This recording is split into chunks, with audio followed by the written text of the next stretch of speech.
સફેદ કમળને વિકસાવે ને એને ચંદ્ર, અરે કુમુદ હોય ને એનું નામ છે સફેદ કમળ, અને રક્ત કમળ હોય ને એને કહેવાય, લાલ રંગનું હોય ને એ કમળને કહેવાય શું કહેવાય?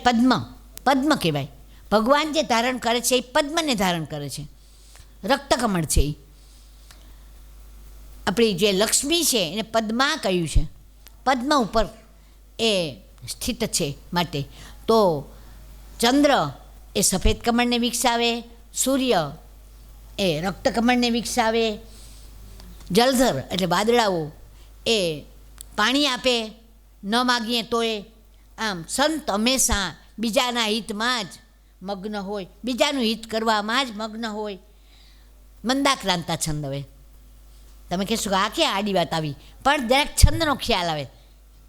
ઘૃષ્ટમ પુનરપી પુનઃ ચંદનમ ચારુગંધમ છિન્નમ પુનરપી પુનઃ સ્વાદુચૈ ઇક્ષુકાંડમ દગ્ધમ પુનરપી પુનઃ કાંચનમ કાંતિવર્ણમ ન પ્રાણાંતે પ્રકૃતિ વિકૃતિ જાયતે ચોત્તમાનામ. કે છે કે સોનું જેમ એને તપવામાં આવે ને તેમ વધારે કાંતિ, વધારે તેજને ધારણ કરે. એવી રીતે પેલી શેરડી એટલે જેમ જેમ એને છિન્ન કાપવામાં આવે, જેમ જેમ એને પીલવામાં આવે ને એમ વધારે તે રસ આપે. અને ચંદનને જેમ ઘસવામાં આવે તેમ વધારે સુગંધવાળું એવું ચંદન આપે. એમ સંત લોકો એને કહેવાય સંત, કે જે વધુને વધુ એને દુઃખ પડે તેમ વધારે કાંતિ, વધારે તેજસ્વી બને. એટલા માટે તો કાલે આપણે જોયું કે કુંતાએ દુઃખ માગ્યું. દુઃખમાં જ આપણી પર્સનાલિટી કેળવાય કે તેજસ્વી બને. હવે માલિની છંદ છેલ્લો. વયમ ઇહ પરિતુષ્ટા વલ્કલૈ ત્વમ ચ લક્ષ્મ્યા સમઇહ પરિતોષ નિર્વિશેષો વિશેષ સ ભવતિ દરિદ્ર યસ્ય તૃષ્ણા વિશાલા મનસી ચ પરિતુષ્ટે કોર્થવાન કો દરિદ્ર. એકવાર જે મનથી તુષ્ટ હોય ને, સંતોષરૂપી ધન જેનામાં આવ્યું હોય ને, એ માણસ જગતનો સમ્રાટ છે. એને પછી કંઈ ન થાય, ગમે એટલો બાજુબાજુમાં પૈસાદાર હોય તો એ. કોર્થવાન કો દરિદ્ર, પછી કોણ દરિદ્ર ને કોણ અર્થવાન. આપણે એકવાર પગમાં ચપ્પલ પહેરી લીધા હોય પછી આખી પૃથ્વી એ ચામડેથી મઢેલી જ લાગે આપણને. એ રીતે આપણે એકવાર જો આપણા મનમાં સંતોષરૂપી ધન આવી જાય તો પછી તુલસીદાસ કહે છે, જબ આવે સંતોષ ધન સબધન ધૂલી સમાન. બધા ધન ધૂળ જેવા લાગે. આ બધા સંતના લક્ષણો છે. તો સંત એ એકદમ સંતોષી હોય એવી ઘણી બધી વાત એણે, એટલે કે કપિલે તેમની માતાને કહી. અને પછી આગળ હવે અઘરી વાત આવે થોડી, કે હવે એ સાંખ્ય દર્શન કહે છે. સાંખ્ય શબ્દ સંખ્યા પરથી આવ્યો છે. હવે આપણા હિન્દુ ધર્મમાં દરેક તત્વની સંખ્યા વર્ણવાઈ છે. સૌથી પહેલાં આપણું આ શરીર અને આ જગત, પિંડ અને બ્રહ્માંડ જેના થકી બન્યા છે એ છે પંચ મહાભૂતો. 5 મહાભૂતો. ચાલો તમે આપો એના નામ. પંચ મહાભૂત: પૃથ્વી, અપ, વાયુ, તેજ ને આકાશ. અમને એવી રીતે શીખવતા ગુરુઓ. પૃથ્વી, અપ, વાયુ, તેજ ને આકાશ એટલે કે માટી તત્વ, જલ તત્વ, તેજ તત્વ, વાયુ તત્વ અને આકાશ એટલે કે અવકાશ તત્વ. આ 5 તત્વથી આ શરીરે બન્યું છે, આ જગત પણ બન્યું છે. પંચ મહાભૂતો. પછી 5 જ્ઞાનેન્દ્રિયો અને 5 કર્મેન્દ્રિયો. એના નામ 5 જ્ઞાનેન્દ્રિયો કે જેના દ્વારા આપણે જગતનું જ્ઞાન પ્રાપ્ત થાય. એમાં સૌથી પહેલી આંખ કે રૂપનું જ્ઞાન પ્રાપ્ત કરે છે. આંખ, કાન, નાક જીભ અને ત્વક એટલે સ્પર્શનું જ્ઞાન થાય કે આ વસ્તુ ઠંડી છે, આ વસ્તુ ગરમ છે. તો આ 5 એ આપણી જ્ઞાનેન્દ્રિય છે. 5 કર્મેન્દ્રિય છે. એમાં હાથ, પગ, પાયું, ઉપસ્થ એટલે કે મળમૂત્રનો ત્યાગ કરવાની અને એ જે પાયું અને ઉપસ્થ એ 2 ઇન્દ્રિયોને પણ કર્મેન્દ્રિય કહી છે. અને જીવવા છે એ ઇન્દ્રિય બંનેમાં જાય છે. એ જ્ઞાને પ્રાપ્ત કરે, સ્વાદ પણ પ્રાપ્ત કરે અને બોલે પણ, વાણીથી બોલે. એટલે કર્મેન્દ્રિય છે અને જ્ઞાનેન્દ્રિય પણ છે. સ્વાદ પણ પ્રાપ્ત કરે કે આ વસ્તુ તીખી છે કે આ વસ્તુ ખારી છે કે એમ સ્વાદે પ્રાપ્ત કરે. એટલા માટે એને કર્મેન્દ્રિય અને જ્ઞાનેન્દ્રિય કહેવાય. અને બોલે એટલે એને કર્મેન્દ્રિય કહેવાય. તો 5 કર્મેન્દ્રિય, 5 જ્ઞાનેન્દ્રિય, 5 મહાભૂતો અને 5 તન્માત્રા. તન્માત્રા એટલે તેના માત્રામાં રહેલી છે જે વસ્તુ જેનું આપણે જ્ઞાન પ્રાપ્ત કરીએ એ 5 છે. શબ્દ, સ્પર્શ, રૂપ, રસ અને ગંધ. આ તો વારંવાર તમને એ કહેલું જ છે મેં કે આ પ્રાણીઓ બધાય એક માત્રામાં ફસાઈ જાય તો પણ બિચારા એ કાયમ માટે ફસાયેલા રહે. તો મનુષ્ય તો 5 તન્માત્રામાં ફસાયેલ છે. તો એની તો કેવી હાલત થાય. શબ્દમાં ફસાય છે કોણ? હરણ. હરણ એટલું ચંચળ પ્રાણી છે કે કૂદાકૂદ કરતું હોય. એને મારવા માટે શિકારી એ બહુ જ પ્રયત્ન કરે પણ એ જલ્દી એટલા મોટા એના કૂદકા હોય કે એને જલ્દી માત ન કરી શકે. તો શિકારી શું કરે? સરસ મજાનું સંગીત છેડે. સંગીતના સૂરમાં પેલું હરણ એટલું બધું મુગ્ધ થઈ જાય કે કૂદકો મારવાનું ભૂલી જાય અને શિકારી એને વીંધી નાખે. પછી આગળ શબ્દ, સ્પર્શમાં તમે દાખલો આપ્યો તો હાથીનો, કે હાથીને સ્પર્શ સુખ બહુ ગમે, મનુષ્યને પણ સ્પર્શ સુખ ગમે. તો વિજાતીય સુખ એ સૌને ગમે. તો હાથી એ જ્યારે બહુ જ પેલો હોય ને તોફાની હાથી, ત્યારે મહાવત એને સાચવી ન શકે. તોફાની હાથીને જલ્દી એને પકડવો કેમ? કારણ કે બહુ તોફાન ચડે તો હાથી એ બહુ જ નુકસાન કરે, કોઈ પણ માણસને મારી નાખે, કંઈ પણ થાય. એટલે એ હાથીને બાંધી લેવા માટે એણે એવી લાકડાની હાથણી મૂકે. ક્યાં મૂકે? બરાબર પેલા કાદવની જગ્યાએ, કાદવની વચ્ચે. એ પછી હાથી પેલે હાથણીને જોઈને એટલે એને મન થાય હાથણીને સ્પર્શ કરવાનું. એટલે એ બિચારો કાદવમાં જાય અને કાદવમાં ફસાઈ જાય એના પગ, અને ફસાઈ જાય એટલે આરામથી મહાવત એને વિંધી શકે. આ વાત પાછી એટલે કહું છું કે આપણે પણ કોઈ દિવસ શબ્દ, સ્પર્શ, રૂપ, રસ અને ગંધમાં પડવું, એમાં આકર્ષણમાં કદી પણ ન પડવું જોઈએ. ભાગવતમાં તો વારંવાર પુનરોક્તિ આવે છે. હું વારંવાર નહીં કહું પણ તો શબ્દ, સ્પર્શ, રૂપમાં કોણ મોવાય? પતંગિયું. પતંગિયો દીવો બળતો હોય ને તો પતંગિયો આવે, નજીક આવે. એને એમ થાય કે વાહ સરસ છે એ રૂપ, અને પછી પતંગિયું એ દીવામાં બળીને ભસ્મ થઈ જાય. તો આ રૂપ એ પતંગિયાને મારવાનું કારણ બને. પછી રસમાં ફસાય છે માછલી. માછલીને પકડવી હોય ને પેલા ઝાડમાં તો માછીમારોને જલ્દી હાથમાં ના આવે. માછલી મત્સ્ય ચંચળ પ્રાણી છે, બહુ ચંચળ છે. તો એ લોકો શું કરે કે એક કાંટો રાખે ને એ કાંટામાં, એના કાંટાના આગળના ભાગમાં ઘઉંનો લોટ થોડોક પાણીથી બાંધેલો એવો ઘઉંનો લોટ ચોંટાડી દે આખો, અને એ કાંટો એ લોકો માછલીને પકડવાની જાળમાં રાખે. એટલે માછલી એ શું કરે કે ઓલો કાંટામાંથી ઘઉંનો લોટ ખાવાને માટે એ એવી રીતે બિચારી તત્પર બની જાય કે જાળમાં આવી જાય અને જાળમાં ફસાય. કારણ કે રસ છે અને રસ કહેવાય, સ્વાદ છે, એ સ્વાદમાં ફસાય અને પછી જાળમાં માછલી પકડાઈ જાય. શબ્દ, સ્પર્શ, રૂપ, રસ અને ગંધ. સુગંધમાં કોણ? તો કે ભમરો. ભમરો એ કમળમાં પૂરાઈ જાય, કમળનો રસ લેવા એવો તે પ્રયત્ન કરે કે સાંજ પડી જાય ત્યારે કમળ બીડાઈ જાય છે, તોય ભમરો એની સાથે બીડાઈ જાય. પણ એમ નહીં કે સાંજ પડે એટલે જલ્દી હું નીકળી જાઉં. એ રસમાં એટલો, સુગંધમાં એટલો મગ્ન હોય. તો આ કંઈ ભૂલ થઈ બરાબર. 5 તત્વ એ જો એક તન્માત્રામાં ફસાઈ ગયા હોય તો મનુષ્ય તો પાંચેય તન્માત્રામાં ફસાય છે. આ તો બધા એક એકમાં ફસાય તો આપણી તો હાલત કેવી ખરાબ છે. તો આ 5 તન્માત્રા, 5 જ્ઞાનેન્દ્રિય, 5 કર્મેન્દ્રિય અને 5 મહાભૂતો 20 થયા. ઉપરાંત આ બધી વસ્તુ મારી છે, આ મને ગમે છે એમ ભોગવનાર છે મન, ઇન્દ્રિયોની પાછળનો.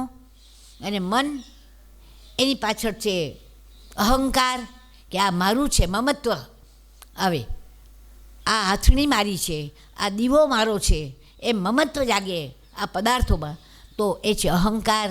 મન, બુદ્ધિ પછી નિશ્ચય કરે. બુદ્ધિ નિશ્ચય એવો જ કરે કે આ તારું જ છે. આપણે જાણીએ છીએ કે આપણે સેલમાં નથી જવું, મોલમાં નથી જવું સાડી લેવા, તો પણ બુદ્ધિ લઈ જાય, મન લઈ જાય. મન એટલું તોફાની છે કે બુદ્ધિને ખેંચી જાય. એટલે બુદ્ધિ તો સારથી છે, સારથી તો સ્વસ્થ હોય, રથને બરાબર પકડી રાખે.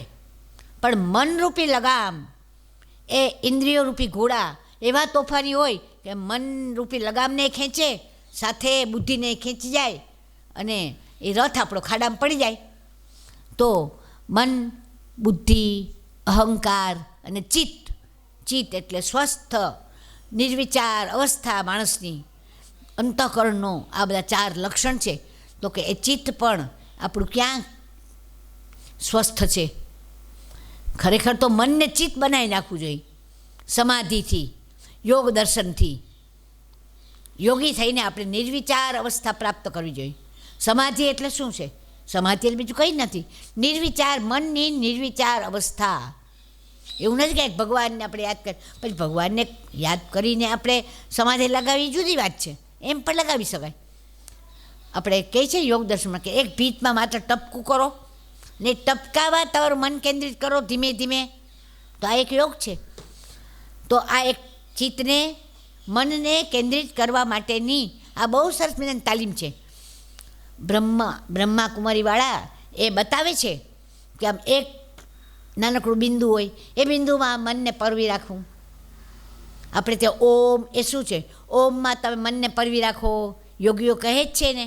તો કપિલે આ બધી વાત તેની માતાને કહી, સંખ્યાની વાત.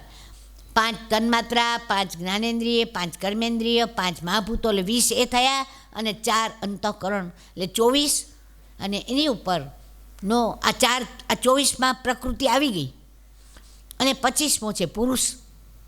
પરમાત્માને જો કોઈ સાંખ્ય દર્શન એ માનતું નથી, બરાબર, નિરીશ્વરવાદી છે, પણ પુરુષને માને જ પાછું. પુરુષ એટલે કે મનુષ્યનો આત્મા એ આમાં અટવાઈ જાય અને એ જીવનનું અંતિમ લક્ષ્ય પ્રાપ્ત ન કરી શકે, તો બહુ જ મોટી ગડબડો થઈ જાય. આપણા જીવનનું અંતિમ લક્ષ્ય એ તો મોક્ષ પ્રાપ્તિ જ છે, અને આપણે પરમપદને જ પામવું જોઈએ એમ વારંવાર ભાગવત કહે છે.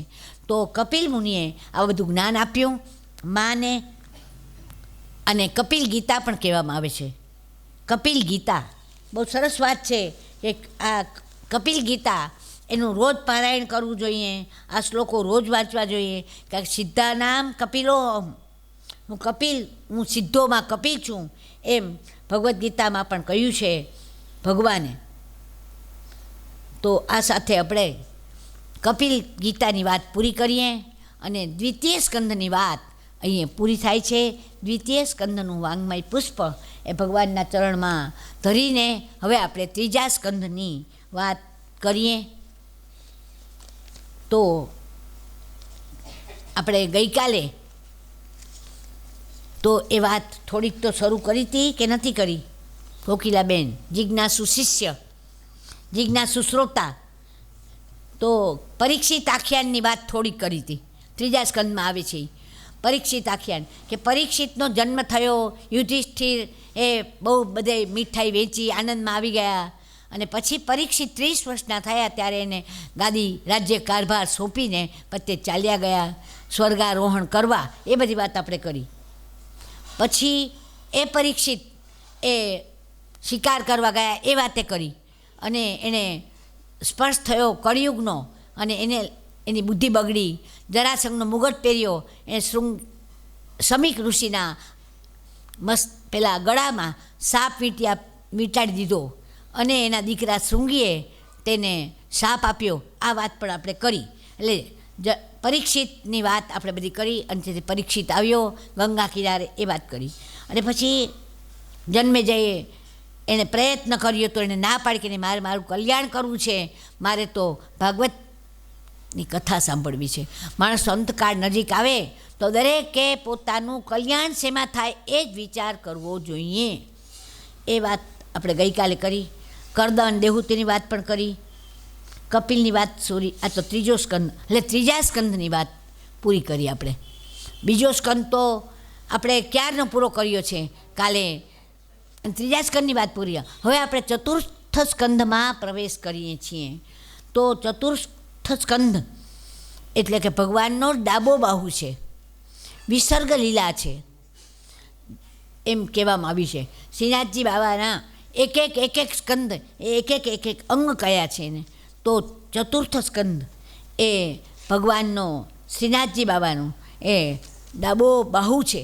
બરાબર સમજો. પહેલાં જમણો ચરણ એ પહેલો સ્કંદ, ડાબો ચરણ એ બીજો સ્કંદ, પછી જમણો બાહુ એ ત્રીજો સ્કંદ, અને ચોથો બાહુ એટલે કે ડાબો બાહુ એ ચોથો સ્કંદ છે. તો આજે ચતુર્થ સ્કંદની વાત હવે આપણે કરીએ. વિસર્ગ લીલા એને કહી છે, એટલે કે સર્ગ પછી વિસર્ગ, સર્જન પછી વિસર્ગ, એટલે ઉલટો અર્થ નથી એનો, વિશેષ સર્જન. ભગવાને વિશેષ સર્જન જેનું કર્યું એને વિસર્ગ લીલા કહેવાય છે.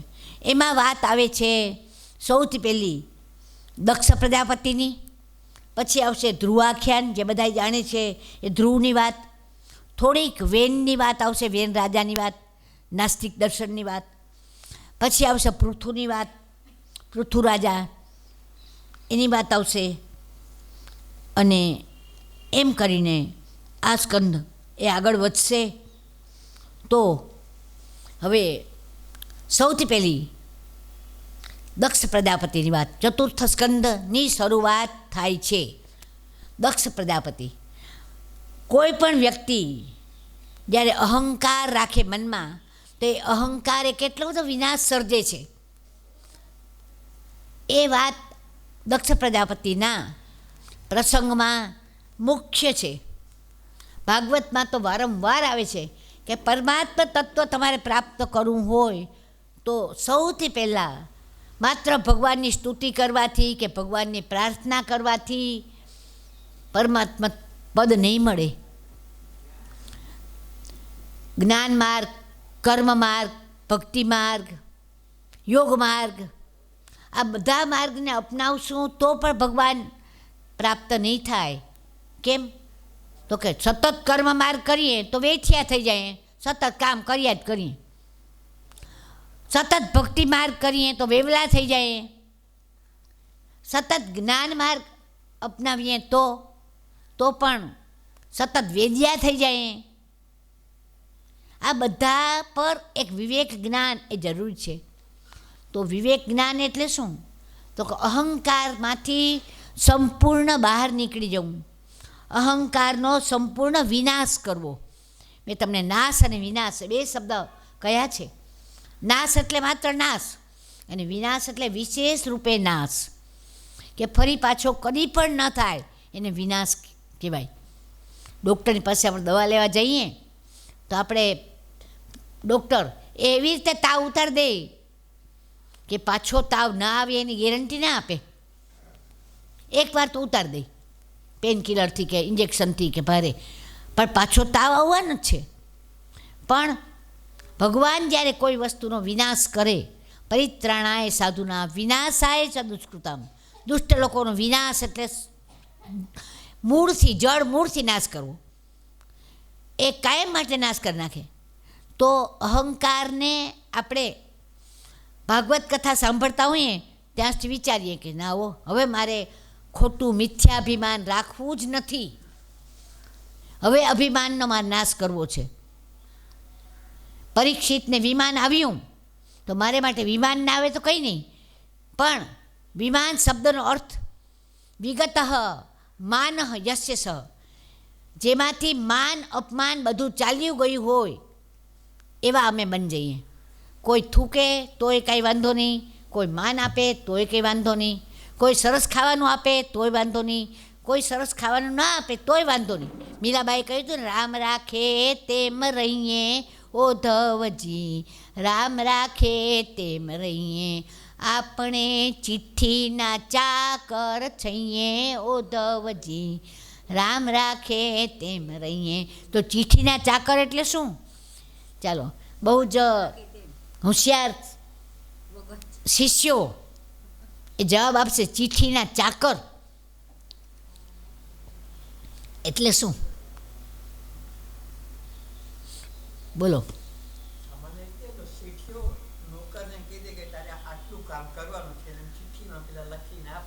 બરાબર આવ્યો છે એટલી ખબર છે, બરાબર છે, એટલી ખબર હોય તો બસ ઘણું. પણ આપણે ચિઠ્ઠીના ચાકર છીએ અત્યારે. એટલે પરમાત્મા લખીને જ મોકલે છે. પરમાત્માએ આપણે લખીને આપણા કર્મ પ્રમાણે આપણા પ્રારબ્ધ ભાગ્ય એ ભગવાન લખીને જ મોકલ્યા છે. જેમ ધીમનભાઈએ મોકલ્યો હોય ને પેલા માણસને કે જા તું આટલું લઈ આવ, પાન લઈ આવ, તો પેલો કહે કે મને નહીં યાદ રહે, તો કે ભલે હું તને લિસ્ટ કરી આપું છું, તો બધું લખી આપે કે આટલા પાન, આટલા સોપારી, આટલી લવિંગ, આટલા તેજ, આ બધું તજ, એટલે આમ બધું લખીને આપે. એટલે પહેલાં એ કંઈ કરવાનું ન હોય, એણે કંઈ કરવાનું, માત્ર ત્યાં દુકાનવાળાને આપી દેવાનું હોય, અને અહીં આવીને એના માલિકને આપી દે કે આ ભાઈ વસ્તુ આવી ગઈ. પોતે એમાં દલીલ કરવાની ન હોય. એવી રીતે આપણે પણ જ્યારે ભગવાન પાસેથી પ્રારબ્ધ લખાવીને આવ્યા હોઈએ, પછી આપણે દલીલ કરીએ કે આના ભાગ્યમાં તો આટલું સરસ, મારા ભાગ્યમાં કેમ ઓછું? ચાકર હોય ને દલીલ ન કરે, કંઈ માત્ર કામ કરે.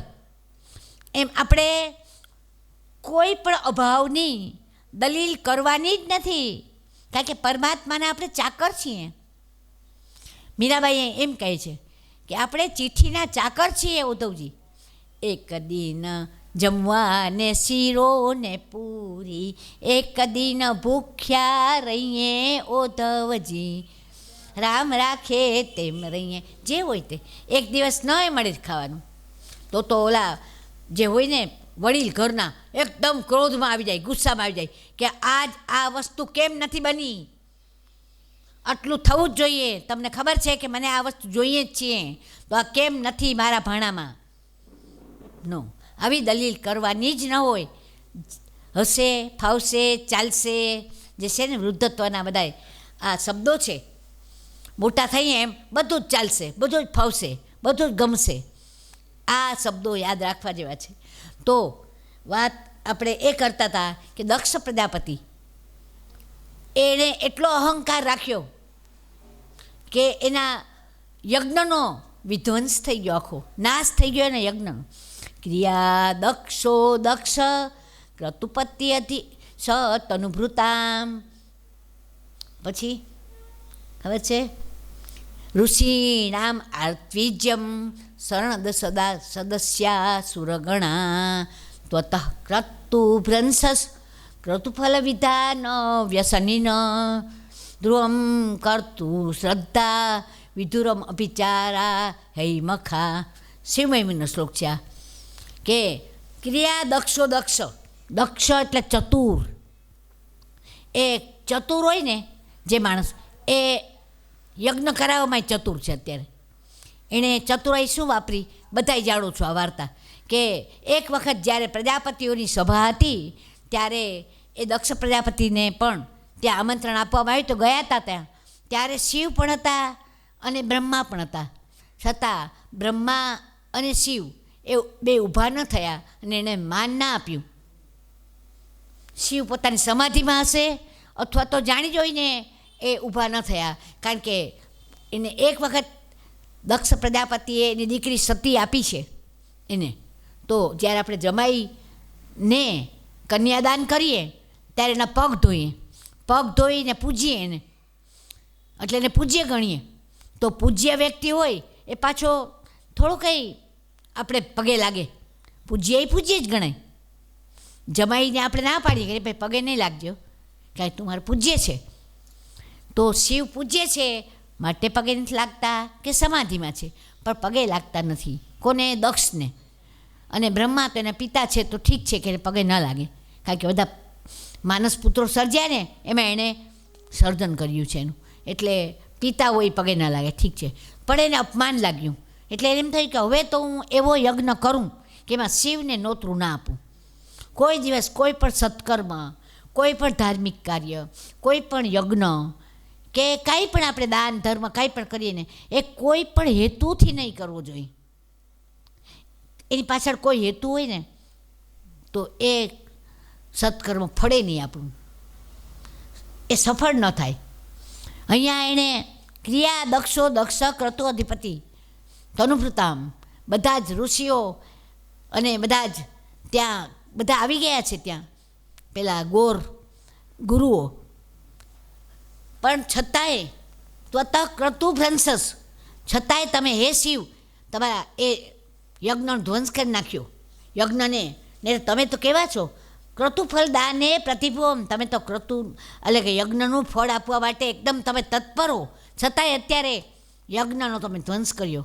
કારણ કે લગભગ એ કોઈ પણ યજ્ઞ એ કર્તાની ભાવનાથી સફળ થાય. કર્તાની ભાવના જો ખરાબ હોય ને તો યજ્ઞ સફળ ન થાય. દરેક વખતે કોઈ પણ મેં કહ્યું ઘણીવાર કે સત્કાર્ય કંઈ પણ સત્કર્મ કરીએ તો આપણી પોતાની ભાવના સારી હોય ને તો એ જ આપણું આ બધું કામ કરાવે. તો અહીંયા આ જે કર્તા છે યજ્ઞના એ કોણ છે? દક્ષ. અને એણે જે ભાવના રાખી છે એ ભાવના સારી નથી, શિવનું અપમાન કરવાની ભાવના છે, અને એ ભાવનાથી એણે યજ્ઞ આદર્યો. અને બધા જ વારંવાર આ સાંભળીએ છીએ, આ વાર્તા બહુ જાણીતી છે કે શિવના આ દક્ષના યજ્ઞમાં શિવને આમંત્રણ આપવામાં આવ્યું જ નથી. તો એ તો ખરાબ કહેવાય. આપણે જ્યારે યજ્ઞ કાર્ય કરીએ ત્યારે બધા જ દેવોનું આહ્વાન કરીને દરેક દેવનું સ્થાપન કરવામાં આવે છે, દરેક દેવનું. તો શિવનું સ્થાપન જ નહીં. અને આકાશ માર્ગે બધા દેવો જઈ રહ્યા છે, કારણ કે તમે તો યજ્ઞ કરાવ્યો તમને ખબર છે. અહીં ગુરુએ અશ્વિનભાઈએ બધા જ દેવોનું સ્થાપન કરાવ્યું છે. બધા 33 કોટી દેવતા, એક પછી એક સ્થાન દેવતા, કુલ દેવતા, ઈષ્ટ દેવતા, બધાનું સ્થાપન કર્યું. તો બધા જ દેવોનું આહ્વાન કરી બધાને આમંત્રણ આપ્યું છે, એક શિવને જ નથી આપ્યું એણે. તો શિવ નથી આપ્યું તો એને કંઈ દુઃખ નથી. શિવ તો એકદમ મહોક્ષક, ખટવાંગ, પરશુરાજીન, એકદમ સ્વસ્થ, એને કંઈ થાય જ નહીં, એવા એ દેવ છે. પણ એની પત્ની સતી એને બહુ દુઃખ થાય છે, પાર્વતીને. ત્યારે તો પાર્વતી એની પત્ની તરીકે હતી, એને ના સતી હતી. પાર્વતી તો પછી આવશે બીજે જન્મે. સતી હતી, સતીને બહુ દુઃખ થાય છે કે આ બધા ક્યાં જઈ રહ્યા છે? તો કે યજ્ઞ તારા પિતા કરે જ ને એમાં જઈ રહ્યા છે. તો કે તો આપણે જવાનું? તો કે ના, આપણને આમંત્રણ નથી. તો કે અમુક જગ્યાએ આવી હોય કે એમાં આમંત્રણ ન જોઈ, ગુરુને ઘેર જવાનું, પિતાને ઘેર જવાનું, એમાં કોઈ દિવસ આમંત્રણની જરૂર ન પડે. આપણા પોતાને ઘેર જવામાં આમંત્રણ થોડું હોય. તો સતી તૈયાર થઈ ગયા જવા માટે, અને શિવે બધી વ્યવસ્થા કરી આપી. નંદી, એનું તો વાહન નંદી છે, નંદીને તૈયાર કરી આપ્યો અને એની સાથે એને માનભેર મોકલે છે. અને તેથી સતી કહે છે કે વાહ, મારે હવે પછીના જન્મે પણ આવા જ પતિ મને મળજો. અને પછી આવે છે. અને બધાય જાણો તમે કે સતીનું બધા જ અપમાન કરે છે. એની બહેનો પણ બોલતી નથી. તેની માતા એ જરાક એની પર દૃષ્ટિપાત કરે છે, એને જુએ છે તો માતાને ખભે માથું મૂકીને તે રડે છે. પણ માતાને પણ બીક છે એના પતિની. દક્ષ તો બોલતો જ નથી, કારણ કે એને દીકરી તરીકે જોતો જ નથી. એ તો એની દુશ્મનની પત્ની તરીકે જોઈ છે, મહાદેવની પત્ની તરીકે જુએ છે. એટલે એનું અપમાન થાય છે. અને એને પરિણામે તે એટલો જ એને લાગી આવે છે કે મારા શિવનું અહીંયા સ્થાન પણ નથી. આ બધા દેવોનું સ્થાન છે ને શિવનું સ્થાન નથી. અને તે જ વખતે યોગાગ્નિ પોતાના શરીરમાંથી પ્રગટ કરે છે અને તે મૃત્યુ પામે છે. પોતે આપોઆપ જ એ પોતાના આત્માનું હનન કરે છે.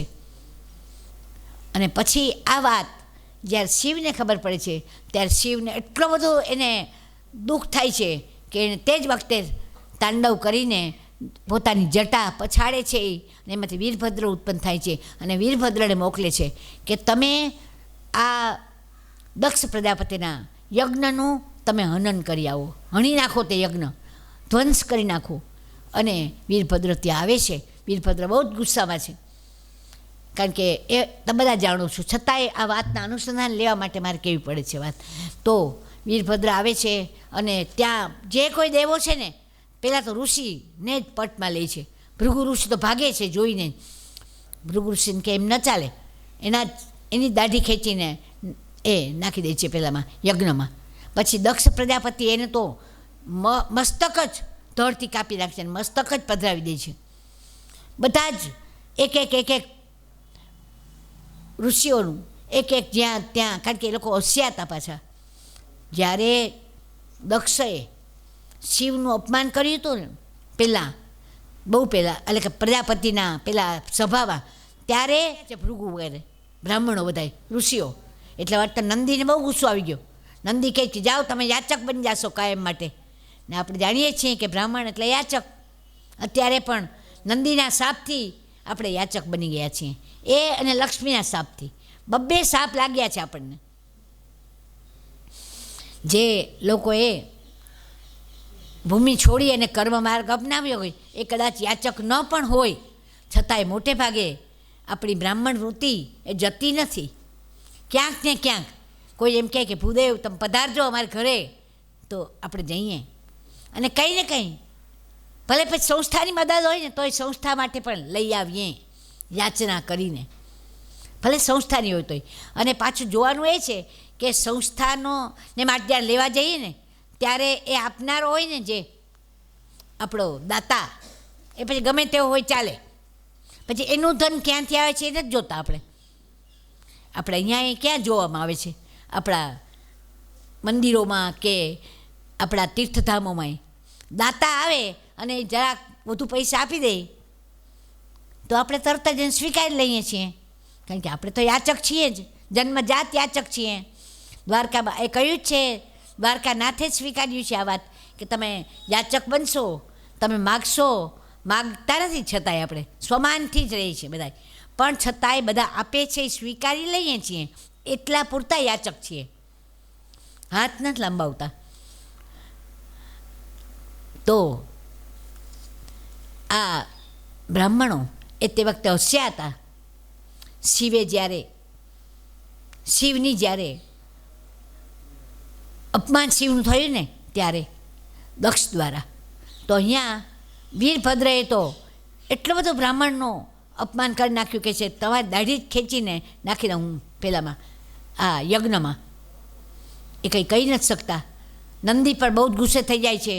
અને પછી હવે આ વાત હવે આગળ વધે છે, બધો યજ્ઞ ધ્વંસ થઈ જાય છે, આખો યજ્ઞ વેરણ છેરણ થઈ જાય છે.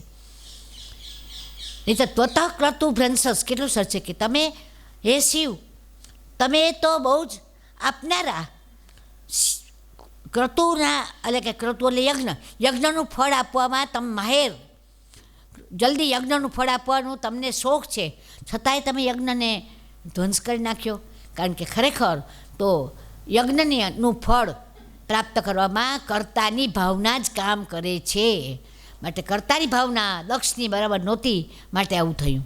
પછી આપણે એ તમે બધા વાત જાણો છો કે નારદે શિવને કહ્યું અને શિવે વીરભદ્રને મોકલ્યો, અને પછી આગળ શિવ પણ આવ્યા, કારણ કે નારદે કહ્યું એને કે તમારે યજ્ઞ તો પૂરો કરાવવો જ પડશે.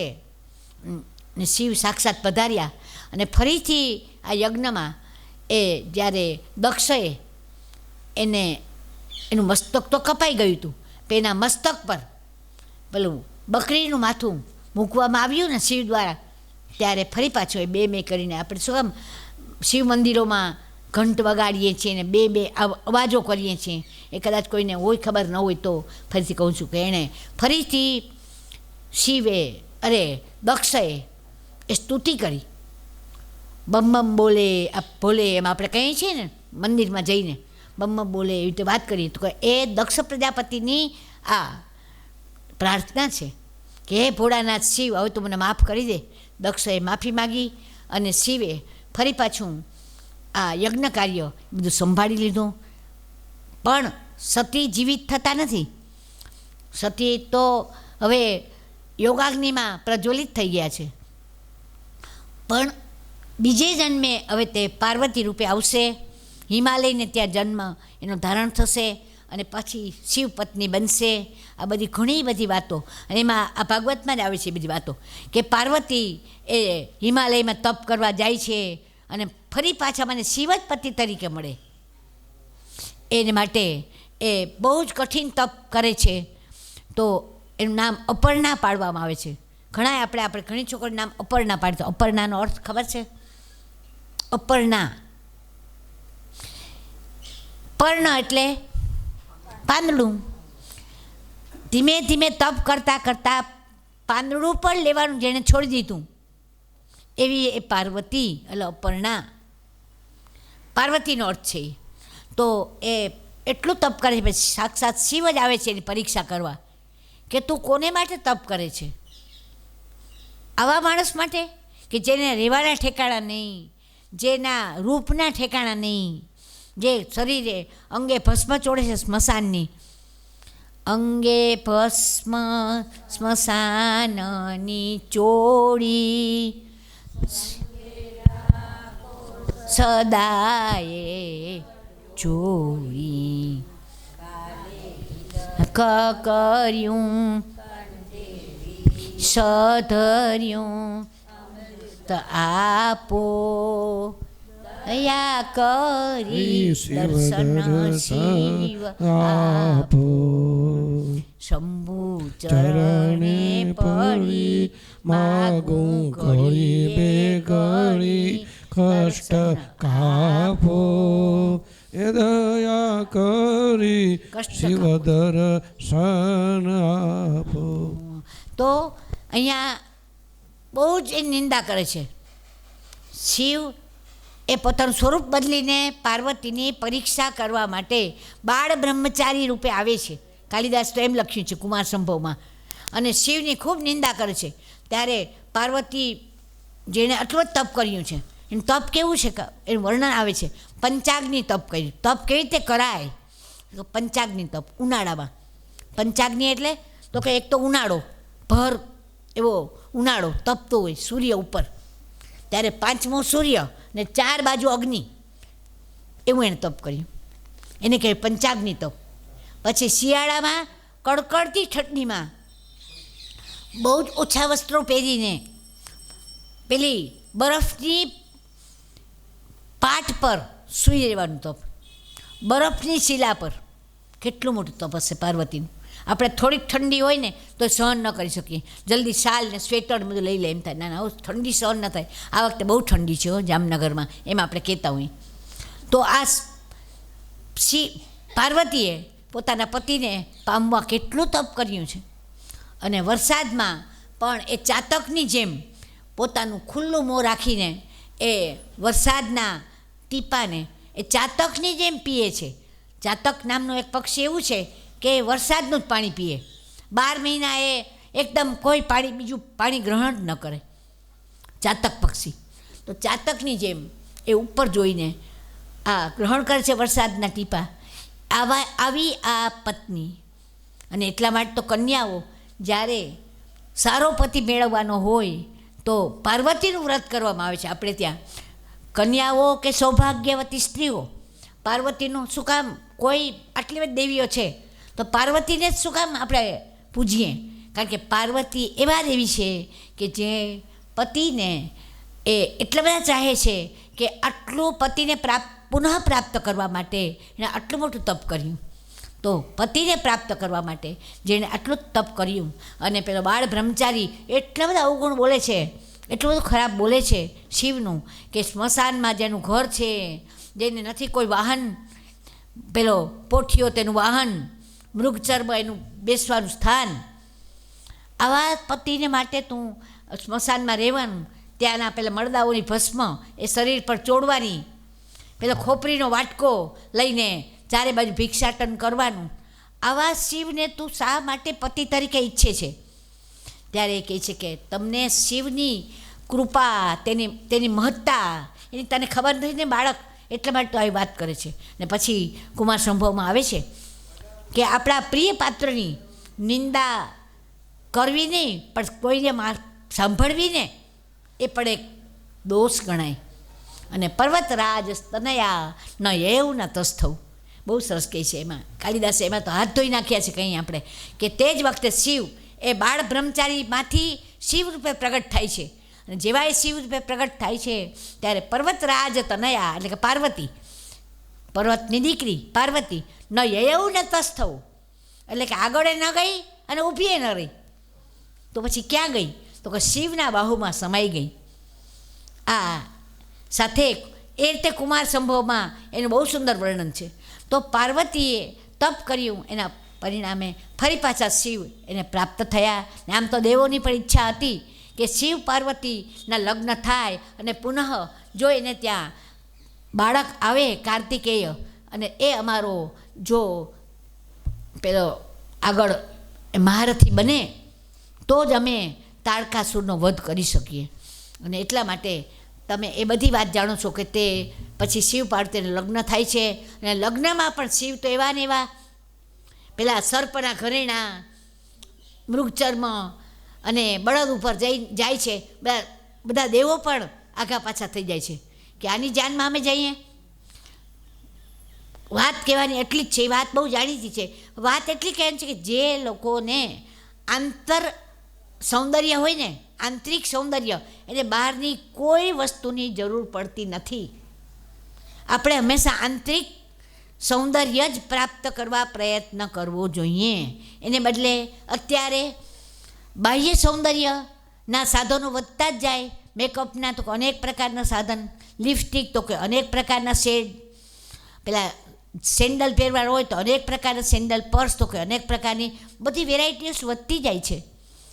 આગળની સ્ત્રીઓ માત્ર શીલમ પરમ ભૂષણમ, કોઈ પણ દાગીનાની, શીલમ પરમ ભૂષણ, ચારિત્ર એ જ એનું ઘરેણું. તો પાર્વતી એ આવી શીલવતી કન્યા હતી અને તેથી એણે શિવને પસંદ કર્યા પતિ તરીકે, કારણ કે એ જાણે છે કે શિવમાં કયું શિવત્વ છે. કોઈ પણ વ્યક્તિનું ત્વ એટલે એના પણું એ શોધવાનો પ્રયત્ન કરવો જોઈએ. માત્ર બાહ્ય સૌંદર્ય એ તો વ્યક્તિ એક તો બહુ સામાન્ય છે, છતાં પણ કન્યા વરય તે રૂપમ માતા ધનમ પિતા કુલમ, એમ જે કહેવાય છે શ્લોક છે, મિષ્ટાનમ ઈચ્છતી તરે જના, એવો કંઈક શ્લોક છે સંસ્કૃતમાં. તે કન્યા વરય તે રૂપમ, છોકરી તો રૂપને જોઈ, નાની હોય ને બિચારી, એટલે બીજું તો એને કંઈ ખબર ન હોય, એટલે સૌંદર્યને જોઈ. જો કે હવે એવી નથી છોકરીઓ, બરાબર જોઈ છે ક્યાં છે એનું કેરેક્ટર, અરે કેરેક્ટર નહીં પણ એનું કેરિયર એ ક્યાં છે, એ ક્યાં કમાય છે, કેટલું કમાય છે, એ સૌથી પહેલું. પછી બીજી આગળ વાત, એનું ઘર કેવું છે, ઘરમાં સાધનો કયા કયા છે, ઘણું જોવામાં આવે. વરને માટેની વ્યાખ્યાઓ હવે બદલાઈ ગઈ છે. વર એટલે શું? વર શબ્દનો અર્થ શું છે? વરય તે ઇતિ વર, જેને પસંદ કરવામાં આવે એને કહેવાય વર. કન્યા જેને પસંદ કરે એને કહેવાય વર. વરય તે ઇતિ વર, એટલા માટે આપણે ત્યાં વિધિમાં પહેલાં કન્યા હાર પહેરાવે, કારણ કે કન્યા પસંદ કરે પછી વર હાર પહેરાવે, કે તે મને પસંદ કર્યો માટે હું હવે તને પસંદ કરું છું. તો આપણા હિન્દુ ધર્મમાં તો એક એક વાતો છે. તો કહેવાનો મતલબ એ છે કે ક્યાં હતા આપણે એ જ ભૂલી જવાય છે. બોલો, હા, દક્ષ પ્રજાપતિ.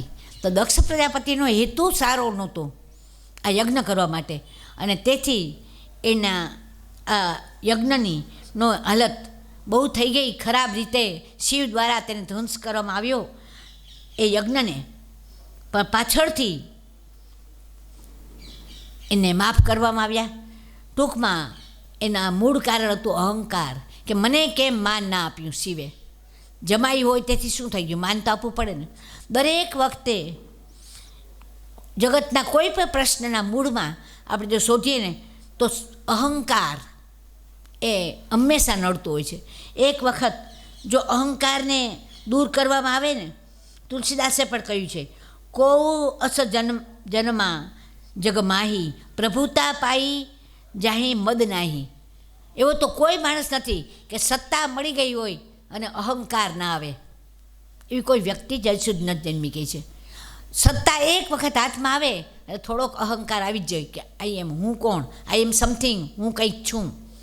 અને ત્યાં થોડું જવાય, આમ થોડું કરાય મારાથી. ધનવાન, બલવાન અને વિદ્વાન એ ત્રણેયનું પતન છે ને અહંકારથી થાય. અને ખરેખર તો કોઈ પણ વ્યક્તિનું પતન એ અહંકારથી જ થાય છે.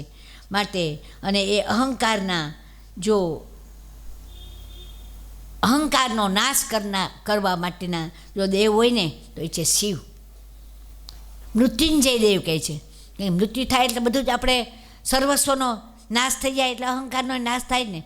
તો મૃત્યુંજય મંત્ર એ તો વધારે જ આવડતો હશે શિવને પામવા માટે. ઓમ ત્રયંબકમ યજામહે સુગંધિમ પુષ્ટિવર્ધનમ ઉર્વારુકમિવ બંધનાત મૃત્યો ન મોક્ષયાત. એટલે કે એ ત્રયંબકમ ત્રીણી અંબકાની યસ્ય સહ, જેને 3 આંખો છે તેવા તે ભગવાન શિવને જ છે 3 આંખ. 3 આંખ એટલે કે 2ની આંખ આપણે જે ચર્મચક્ષુ છે અને 1 કપાળમાં આંખ છે જે જ્ઞાન ચક્ષુ કહેવાય છે. દરેક વ્યક્તિની પાસે જ્ઞાન ચક્ષુ તો હોવા જ જોઈએ, ભલે પ્રગટ ન હોય તોય. કોઈ પણ વ્યક્તિને જોતી વખતે જ્ઞાન ચક્ષુથી જ એને માપવાનો પ્રયત્ન કરવો જોઈએ. માત્ર ચર્મચક્ષુથી ન જોવાય માણસને, તો રૂપ જોઈ, માત્ર રૂપ થોડું, એની બીજું બધું જોવાનું હોય, એનું આંતરિક સૌંદર્ય જોવાનું હોય. તો એવા ત્રયંબકમ યજામહે, અમે એ ત્રયંબક હે શિવ તારું અમે સ્તવન કરીએ છીએ, તને અમે તારું યજન, તારું પૂજન કરીએ છીએ. ત્રયંબકમ યજામહે સુગંધિમ પુષ્ટિવર્ધનમ, સુગંધી એવા પદાર્થોથી જેનું વર્ધન થાય છે, જેને પૂજવામાં આવે છે એવા શિવ અમે તારું વંદન કરીએ છીએ. ઉર્વારુકમિવા, ચાલો આનો અર્થ હવે તમે કહેશો. આપણે લગભગ મૃત્યુંજય મંત્ર તો રોજ બોલતા હોય માણસ, ડર લાગે ને મોતનો, એટલે તો અર્થ તો ખબર હોવી જોઈએ ને. કોઈ પણ મંત્ર બોલીએ ને તેને અર્થની ખબર હોવી જોઈએ. ઉર્વારુકમિવ એટલે મૃત્યોર્મોક્ષીય મા અમૃતાત. મૃત્યુંજય મંત્રનો તો અર્થ આવડવો જ જોઈએ દરેક.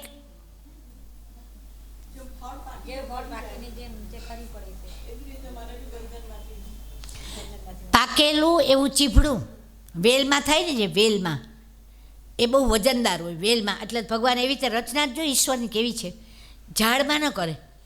ઝાડમાં અમુક વસ્તુ બહુ વધારે જ્યારે ભારે ફળ હોય ને એ વેલમાં થાય, અને એ વેલો હોય ને એ ચારેય બાજુ આમ ફેલાયેલો હોય, એટલે એને જમીનનો ટેકો હોય. તો વેલમાં થનારું આ જે ફળ છે ને ચીભડું પાકેલું, એ જ્યારે પાકી જાય ને ત્યારે આપોઆપ જ ખરી પડે. એને પછી એને ચૂંટવાની જરૂર ન પડે. બીજા બધા ફળ હોય ને એને આપણે લઈએ ઝાડમાંથી, આપણે એને પસંદ કરીએ, ચૂંટીએ, લઢીએ, કંઈ પણ કરીએ, પણ વેલામાં જે ફળ હોય, વેલામાં થયેલું ફળ એ આપોઆપ જ એ નીકળી જાય, ખરી જાય. તો મનુષ્યએ પણ અહીંયા ભગવાનની પ્રાર્થના કરે છે કે ઉર્વારુકમિવ આમ મોક્ષય મૃત્યોર્મોક્ષીય મા અમૃતાત. મૃત્યુમાંથી તું મને છોડાવી દેજે ભગવાન, અમૃતમાંથી નહીં.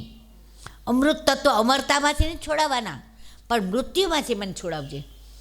કારણ કે આપણા હિન્દુ ધર્મ પ્રમાણે મૃત્યુ એ તો એકમાત્ર પેલા જે છે ને કે વાસાંસી જીર્ણાની યથા વિહાય નવાની ગૃણાતી, એ જે છે ને કે દેહ એ જેમ નવા કપડાં પહેરે જૂના કપડાં છોડી દે, એવી રીતે આપણો આત્મા એ જૂનું શરીર છોડી દે નવું ધારણ કરે. એમાં રડવાનું ન હોય મૃત્યુ આવે ત્યારે. તો જેવી રીતે પેલું જે પાકેલું ચીભડું જેમ આપોઆપ ખરી જાય, એવી રીતે હું પણ મૃત્યુમાંથી આપોઆપ હું છૂટો થઈ જાઉં, પણ અમરતામાંથી નહીં. મારો આત્મા તો અમર જ રહે, પરંતુ પેલા પક્વ પાકેલા એવા ચીભડાની જેમ મને આપોઆપ સાહજિક મૃત્યુ મળી જાય, કોઈ વેદના ન થાય, કોઈ દુઃખ ન થાય. આવો આ મંત્ર છે મૃત્યુંજય મંત્ર. મૃત્યુનો વિજય પ્રાપ્ત કરવાનો, મૃત્યુ ઉપર વિજય પ્રાપ્ત કરવાનો. એટલે આપણે બધા એમ માનતા હોઈએ કે મોત જ ન થાય, એટલે આપણે એ મંત્રોને એ ચીકે રાખીએ, દીધા બોલ્યા કરીએ. મોત તો થાય ને છે, આપણે મૃત્યુંજય એટલે મોત ઉપર વિજય પ્રાપ્ત કરવાનો આ મંત્ર છે. જલ્દી મોત ના આવે એવું કંઈ છે નહીં. મોત તો પ્રારબ્ધ, એ તો આવે જ, જે પ્રારબ્ધ લખ્યું હોય તો આવે જ. મોત તો આવે, પણ એ આપ સાહજિક આવે. જેમ પેલું પાકેલું ચીબડું આમ પડી જાય આપોઆપ, એમ હું ખરી પડું. મને કંઈ વધારે વેદના ન થાય, મારા કુટુંબીઓને કંઈ મારી વેદના ન થાય. કારણ કે મોટી ઉંમર જો દીર્ઘાયુ હોય તો કોઈને વેદના ન થાય. પાકેલી પેલી લીંબોળી હોય ને એ પણ પાકે ને પછી મીઠી થઈ જાય, એ ખબર તમને? લીંબોળી એટલે કે લીમડાના ઝાડ ઉપર આવતું નાનું એવું ફળ. તો લીમડાનું ઝાડ તો સાવ કડવું ઝેર છે. કોઈ આપણે કહીએ ને ચૈત્ર મહિનામાં કે લ્યો તમે લીમડાનું ઝાડ ખાઓ, તો લીમડાનું પાન ખાઓ, તો આપણે એમ થાય કે ઓ લીમડાના પાનનો પ્રસાદ કેમ લેવાય. પાછી એમાં ખાંડ આપે ભેગી, ખાંડ ભેગી દે કે એમ કરીને ચાવી જાય આપણે. ખરેખર તો કડવા લીમડા પીવા જોઈએ આપણે. તો લીંબોળી છે એ પાકે ને તો મીઠી થઈ જાય. એનો અર્થ સમજાય તમને? આપણે જેમ જેમ વૃદ્ધત્વ તરફ જઈએ ને એમ આપણો સ્વભાવ એવો સુધરવો જોઈએ કે આપણે મીઠા થઈ જાય. મીઠાશ બધાને ગમીએ, એને બદલે ઉલટું થાય, સાઠે બુદ્ધિ નાઠી, બગડતું જાય સ્વભાવ. આપણે આ વ્યક્તિનો આવો તો સ્વભાવ નહોતો, હવે કેમ બગડી ગયો સ્વભાવ? કારણ કે જો ભાગવતનું જ્ઞાન ન લીધું હોય ને તો જ બુદ્ધિ બગડે, નહીંતર તો બુદ્ધિ સુધરે. આ તો બધી બહુ આડીઅવળી વાત થઈ. તો દક્ષ પ્રજાપતિની વાત આપણે કરીએ છીએ. પાર્વતીએ એને તપથી પાછી ફરીથી શિવને પ્રાપ્ત કર્યા, અને દક્ષએ પણ ફરીથી આ યજ્ઞ કાર્ય આટોપી લીધું. અને હવે આ આખો દક્ષ પ્રજાપતિનો પ્રસંગ આપણે પૂરો કરીએ. હવે બીજા પ્રસંગ પર જઈએ, ધ્રુવના પ્રસંગ પર. ધ્રુવ બધા જ જાણે. એટલે ધ્રુવનો અર્થ શું છે? ધ્રુવ એટલે નિશ્ચય, સ્થિરતા, બરાબર છે. નિશ્ચયાત્મિકા બુદ્ધિ, આપણે ત્યાં બુદ્ધિની નિશ્ચયાત્મિકા કહી છે. મનને તો કે મનના તો લક્ષણ છે સંકલ્પ વિકલ્પથી મન, સંકલ્પ વિકલ્પ કરે. આજે એકટાણું કરું ન કરું, આજે હું આ સાડી પહેરું કે આ સાડી પહેરું, સંકલ્પ કરે વિકલ્પ કરે. ના ના આ જ પહેરવી, તો કે ના આજ આ નથી પહેરવી, આને આ પહેરવી છે.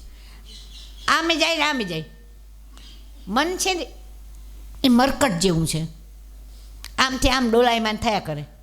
પણ બુદ્ધિ પછી નિશ્ચય કરી લે કે નહીં, આજે ગુરુવાર છે, આજ પીળા વસ્ત્ર પહેરો. એ બુદ્ધિ આજ્ઞા આપે એટલે પછી પીળા વસ્ત્ર ધારણ કરે. બુદ્ધિ છે નિશ્ચયાત્મિકા છે.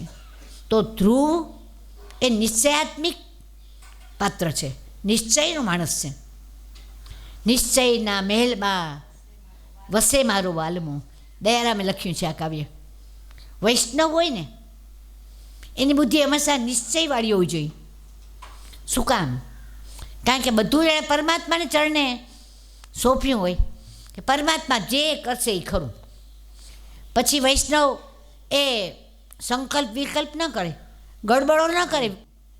ભગવાન જે બુદ્ધિ આપી એ પ્રમાણે કરીએ. ભગવાન બુદ્ધિ આપી તો અમે હવે કથામાં આવ્યા. હવે ભગવાન મને બુદ્ધિ આપે છે કે હવે કંઈક કે જાઓ, તો હવે ચાલો પ્રયાણ કરીએ. કે બહુ સાંભળ્યું, હવે જય ભગવાન બુદ્ધિ તું આપ, એવું અમે વર્તન કરીએ. એમ વૈષ્ણવ પોતે જ કહેતા હોય પોતાની જાતને. પણ નિશ્ચયાત્મક બુદ્ધિ તો ધ્રુવની વાત બધા જાણે છે એટલે બહુ ટૂંકમાં કહીશ. પણ ધ્રુવની વાતમાં વધારે એ કેમ આવે છે કે ધાર્મિક માણસ હોય ને નિર્ભય હોય હંમેશા. વૈષ્ણવ હોય ને નિર્ભય બહુ હોય, એને ડર ન લાગે કોઈનો.